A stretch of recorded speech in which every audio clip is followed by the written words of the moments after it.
Global market का impact आज हम देख सकते हैं भारतीय बाजारों पर भी पड़ सकता है। हालांकि गिफ्ट निफ्टी इस वक्त देखें तो करीब 140 अंक नीचे कारोबार कर रहा है। बाकी सभी एशियाई बाजारों में भी वीकनेस दिखाई दे रही है। आगे समझेंगे कि ग्लोबल मार्केट से कैसे संकेत मिल रहे हैं, साथ ही साथ रणनीति क्या होनी चाहिए बाजार में, इस पर भी फोकस करेंगे। लेकिन सबसे पहले शुरुआत कर लेते हैं विदेशी संकेतों के साथ।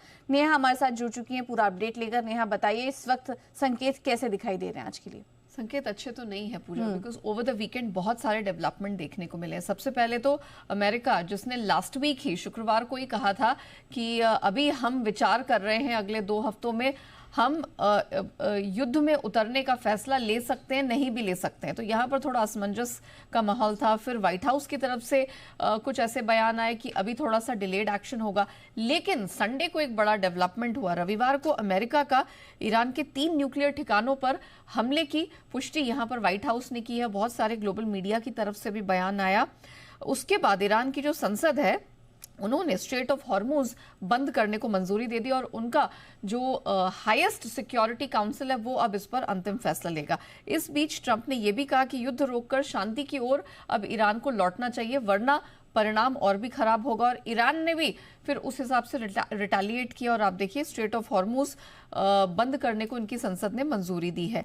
यूएन सुरक्षा परिषद भी हुई, एक इमरजेंसी बैठक हुई जिसमें रूस और चीन ने कहा कि ये जो युद्ध विराम का प्रस्ताव, उन्होंने कहा कि अनकंडीशनल, बिना किसी शर्त के युद्ध विराम का प्रस्ताव उन्होंने सामने रखा है कि अब बस यहां पर बंद होना चाहिए। ईरान से सप्लाई रुकने की आशंका में हमने कच्चे तेल को आज सुबह सुबह ही $80 को छूते हुए देखा, ऑलमोस्ट 5 महीने की ऊंचाई पर। हालांकि उसके बाद हमने इसे रिट्रेस होते हुए देखा। अब 2-2.5% की स्ट्रेंथ रह गई है। $77-78 के आसपास क्रूड होल्ड आउट कर रहा है। गोल्डमैन सैक्स और ब्लूमबर्ग, इनकी तरफ से फोरकास्ट निकलकर आए हैं कच्चे तेल पर, जो मानते हैं कि $100 और $130 तक का लेवल देखने को मिल सकता है। अब पिछले हफ्ते क्या हुआ था? शुक्रवार को अमेरिकी बाजार में बहुत सुस्त कारोबार रहा। पिछला हफ्ता पूरा अमेरिकी मार्केट्स के लिए सुस्त रहा है। S&P तीसरे सत्र बंद हुआ, तीसरे सत्र गिरावट लेकर बंद हुआ है। नैस्डैक ऊपर से 250 अंक गवाकर बंद हुआ। डाउ जोन्स की बात करें 225 अंकों की गिरावट दिखी, हालांकि 35 पॉइंट ऊपर बंद हुआ है।